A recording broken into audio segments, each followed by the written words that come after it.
Another day, another dagit na naman tayo dito. Grisel, ito yung kanina sa yero. Ayan siya oh. Walang sing-sing. Kanino kaya yan? Siya si Idol Madla, nakakahanga, may mga hawak, gandang linyada. Ika'y inspirasyon kung bakit hanggang ngayon ako'y palaging kumakarera. Good day mga kalapatids, ngayong araw abangan na ng mga warriors natin. Kasama sila Kobe syempre, at may nakalimutan kaming gawin. Dahil ngayon dapat sasakay pala natin sila hinata, itotos natin. Nakalimutan ko sila, nawala sa isip ko kagabi mga kalapatids. So sinakay lang natin ngayon is yung mga training para dun sa club na yun mga kalapatids. Ito yung release kanina. Grabe, daming ibon mga kalapatids. Nangitim yung kalangitan sa dami ng ibon. Tapos may kalapat sa taas, grisel. Ayun, no? Hindi ko alam kung kanino yun eh. No? Pero ayun, no? Mukhang natatakot siya. Pero sumisilip eh. Pero may grisel doon sa taas kasing tine-training. Tapos dito, meron din na naka-violet ba yun? Ito yun. Dalawa na to eh. Dalawa na yung grisel dito mga kalapatid. Ayan, no? Meron na isang grisel doon. Saan ba? Mag-focus ka. Ayan o. Ayan o. Sa atin niya, naka-violet. Pati yung kapatid niya, ayun, yung nasa palagitnaan ng dalawa. Yan yung mga grisel natin, hindi sa atin yun. Kamukha lang siguro ng kalapate natin. Kaya lang sumisilip sa loob eh. Baka sa atin yun, sa taas. Hindi ko sure kung yun yung tinitraining ni Madla to. Mamaya check natin. Kasi pauwi na yung mga warriors natin ngayon, mga kalapatids. Time check. 7:08 AM. Medyo madilim tong ano na to, watch space. No? Nagpalit kasi tayo ng style eh. Naging ganyan. So sana mauna ngayon si Kobe kasi nung nakaraan siya ang una, no? So ina-expect natin siya din mauna today.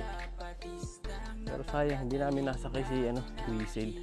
Pero bawi tayo kasi sa Huwebes may sakay pa naman, so pwede pa natin siya i-mid-toss doon.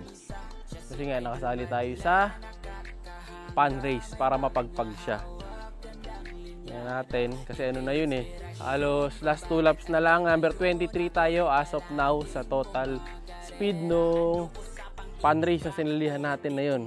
Saan may chance na manalo ng motorsiklo. Top 20 mananalo pero tayo nakapwesto na tayo sa top 25. Number 23 tayo. Tapos yung number 1 dyan is yung pinsan nga natin na si HTB Lopez. Sa pinsan. Congrats. Galing. No? So lahi din ng ibon natin yun. Kaya nakakatawa kasi nga tapos pisa pa natin siya, kaya napakahusay. Galing. So, tatry nating abutin yung rank niya sa pamamagitan ni Grisel. Kaya ni Grisel yung mga kalapatids. Tiwala lang. No? So, kita nyo yung mga speedbird natin, di ba? May Grisel na tayo. So, alam ko na yung formula ngayon. I-breed ko ulit yung magulang nun para makapagpalabas tayo ng mga matutulin na Grisel. No? Sayang yung kapatid nun. May kapatid yun na isa eh. So di bale, nasa atin naman yung mga breeder, kaya kayang-kaya natin ulitin yung pairing na yun. Time check. Check tayo. 11 ng 1-4. So 10 pa lang, kaya magaga pa. Let's go! Siya si Idol Madla, nakakahanga, may mga hawak, gandang linyada. Ika'y inspirasyon kung bakit hanggang ngayon ako'y palaging kumakarera. Ito na mga kalapatid, si Kobe. Time check 16, tama, bago mag-18 kailangan maklak. Ako na yun na ayun na, tumititig na siya mga kalapatids. Baba na boy. Isa pang kabig, bilisan mo. Hindi niya kaya yung isang tulis lang, pero yun siyang baba na. Op. Let's go. Okay boy. Sok. Please, 1 minute. Bilis. Boy, pasok.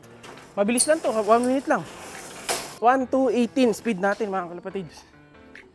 Okay pa rin si Kobe. Naunahan niya itong mga to. Ayan tingnan niyo parating na Yan. Naunahan niya yung mga yan mga kalapatids. Pero at least 1-2 tayo. Pero ang bibilis yung mga ibon mga kalapatids. May 1-2-70 plus eh. Kaya di ko sure kung pwesto siya. Pero very good pa rin. 1-2. Kaya lang matagal-tagal siyang demanding. Hindi siya katulad dati ni si Boy Paasa. Pag nakakita niyo dati yun. Pag nakakita natin sa ere, bigla siyang syung, huwag ganun, tutulis. Si Kobe hindi siya ganun, umiikot pa siya. Para siyang si ano, sila Grisel. O ngayon, tingnan natin kung sino yung susunod na ibon natin. Kung sino ang next bird. Yeah. Kailangan yung mga binibuild up kong speed bird bumilis. Meron tayong binibuild up dito yung Grisel. Yung checkered na mukhang barako sa likod eh. Yun isa sa mga sinasanay ko. Ayun o, mga pauwi ito mga kalapatids. Kaya lang kasi kanina, may nakita ko na marami na nakalusot eh. So dapat mauna pa rin si Kobe dun. Para breakaway. Tingnan natin mamaya kung magpapangilan mga kalapatids. Sino kaya ang susunod? Ito, sa atin na ito. Sino to? Sa atin to? Parang malayo ikot. Tingnan natin kung sino. Dito sa kabila. Sa atin yata.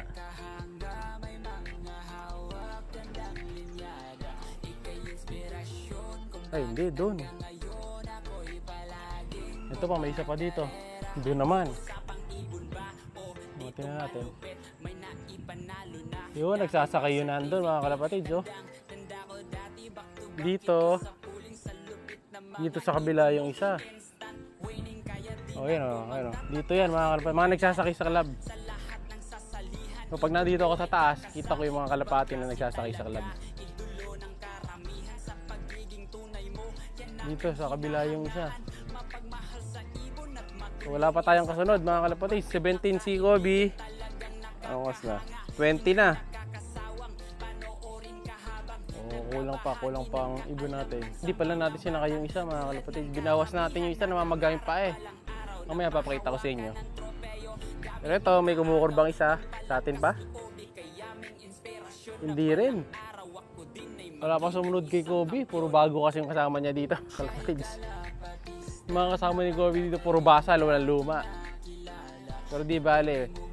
Parang yung ano lang yan, yung binibuild natin dati na checker. Pero ito, may isang kumukurba eh. Dati kaya ito.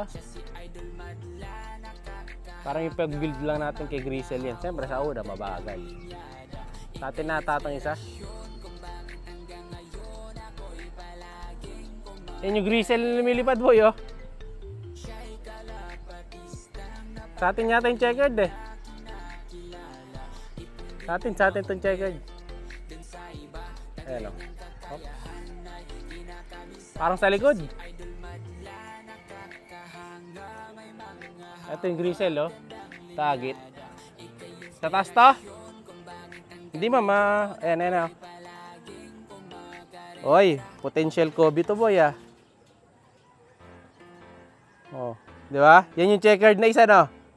Yan yung binibuild ko mga kalapatids na panibagong speedbird na sinasabi ko sa inyo. No, siyempre may another day, another dagit tayo dito, yan no. Another day, another dagit na naman tayo dito. Grisel, ito yung kanina sa yero. Ayan siya oh. Walang sing-sing.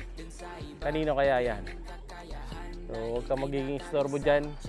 Hindi, paalisin ko na. Ay, lumipad na mga kalapatids. May pauwi nga pala tayo. Kung wala akong pauwi, di ko paalisin. Ayan, kawawa naman. Para makita niyo yung pauwi ng dadaanan. So, 2-0. Pareho sa likod. Next bird, dark check. Dito daw to sa taas. Wait natin. Sa taas nga. Humukurba dito eh. Yan o. Dito yan sa taas. Dalawa ibon natin dito sa taas mga kalapatids eh. Oops, landing. Oops. 3 dapat yan. Kaso yung pula, di namin sinama dahil nga medyo ano siya. Oy, mababa at na lumipad. Tamad rumonda. Pag tamad rumonda, mga kalapatids, hindi pa natin sinasama. No, masisipag pa lang rumonda kasi nga sayang lang ibon mga kalapatids. Mawawala lang yun pagka tamad pang rumonda. Dapat masipag. Ayun na, remanding na dito. Try natin siyang tulak. Ito yung nasa dream loop natin mga kalapatids. Possible babae. Ayan, dark check. So dalawa sila dito eh. Ay, lumipad pa oh. Ito na, dalawa na sila. Ito na yung dalawa sa taas mga kalapit. Kaya pala lumipad.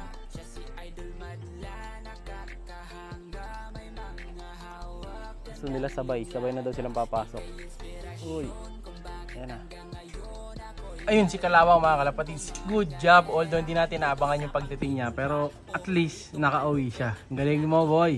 Pero mukhang na-stress mga kalapatids. No? Pero tingnan natin kung ano mga susunod na ganap sa mga hagis niya. So mamaya magtotost kami. No? Abangan nyo mga kalapatids. Like, share, subscribe. Ingat! Siya'y kalapatistang napakagaling na kinakilala.